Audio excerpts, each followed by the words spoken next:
नमस्कार, मी लतिका महाराष्ट्र रेसिपीमध्ये मी तुमचं स्वागत करत आहे। मी आज तुम्हाला उपवासासाठी खिचडी बनवून दाखवत आहे। खिचडीसाठी हे पाव किलो साबुदाणे आहेत मोठेवाले। हे मी रात्री भिजत काढलेले। हे बघा असे सुट्टे झाले, चांगले भिजलेत बघा। हे अर्धा पावशेर शेंगदाणे आहेत, भाजून कुटल्यात खलबत्त्यामध्ये।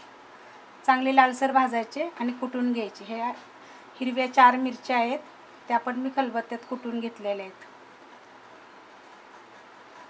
ही नमक आहे, चवीप्रमाणे नमक। आणि खिचडीसाठी लागणारे तेल। कढई मी गरम करत ठेवलेली आहे।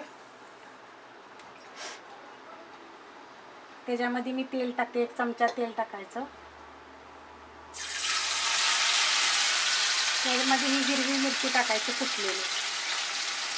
कुटून टाकली चालते, कापून टाकली चालते मिरची। चांगली भाजून घ्यायची।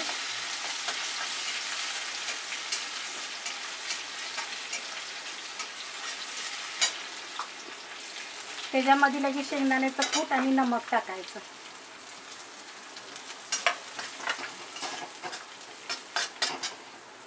आणि हे साबुदाणा।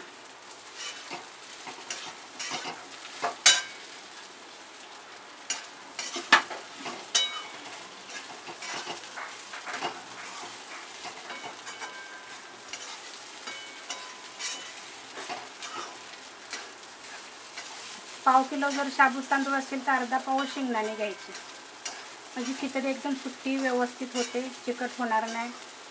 आणि पाणी ना 2-3 पाण्यानं धुवून साबूत तांदूळ पाणी चांगलं निथळून घ्यायचं, पूर्ण पाणी काढायचं, त्यात पाणी नाही ठेवायचं आणि झाकून ठेवायचं, फुगतात चांगले।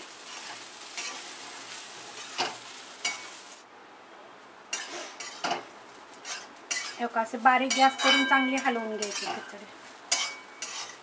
जशी तुम्ही जेवढी भाजाल तेवढी ही काळी आणि काय अशी सुट्टी होणार एकदम।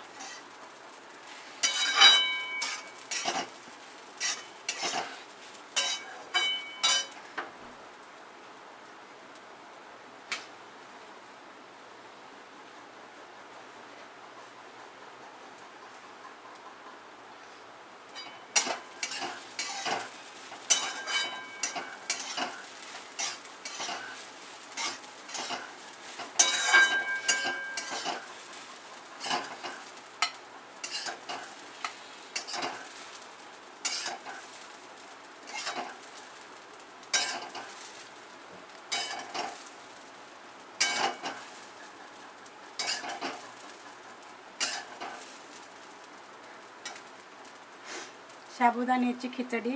जर खिचडी आवडली असेल तर लाईक करा, सबस्क्राईब करा, कमेंट करा आणि शेअर पण करा।